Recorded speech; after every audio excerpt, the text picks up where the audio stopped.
دودھ اور شہد پینے کے فوائد۔ شہد حضور صلی اللہ علیہ وآلہ وسلم کو اس لیے محبوب تھا کہ اللہ تعالیٰ نے فرمایا کہ اس میں شفا ہے، اور حکمہ نے شہد کے بے شمار فوائد لکھے ہیں۔ چند ایک مندرجہ ذیل ہیں۔ شہد کے فوائد: نہار منہ شہد چاٹنے سے بلغم دور ہوتا ہے، معدہ صاف کرتا ہے، فضلات کو دفع کرتا ہے، صدے کھولتا ہے، معدہ کو اعتدال میں لاتا ہے، دماغ کو قوت دیتا ہے، حرارت غریزہ کو قوی کرتا ہے، قوت باہ میں تحریک پیدا کرتا ہے، مثانہ کے لیے بے حد مفید ہے، پیشاب کے بند ہونے کو کھولتا ہے، فالج و لقوہ کے لیے بے حد مفید ہے، ریاح خارج کرتا ہے اور بھوک لگاتا ہے۔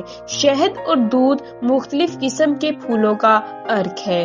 اگر تمام دنیا کے حکماں جمع ہو کر ایسا عرق تیار کرنا چاہیں تو ہرگز نہیں بنا سکتے۔ یہ اللہ تعالیٰ کی شان ہے کہ اپنے بندوں کے لیے ایسے عمدہ اور کثیر الفوائد عرق پیدا فرمائے۔ حضرت ابن عباس رضی اللہ عنہ فرماتے ہیں کہ پینے کی چیزوں میں رسول اللہ صلی اللہ علیہ وآلہ وسلم کے نزدیک دودھ بہت عزیز تھا۔ دودھ کے فوائد: دودھ قوت باہ پیدا کرتا ہے، اس میں 10 مردوں کی طاقت ہے۔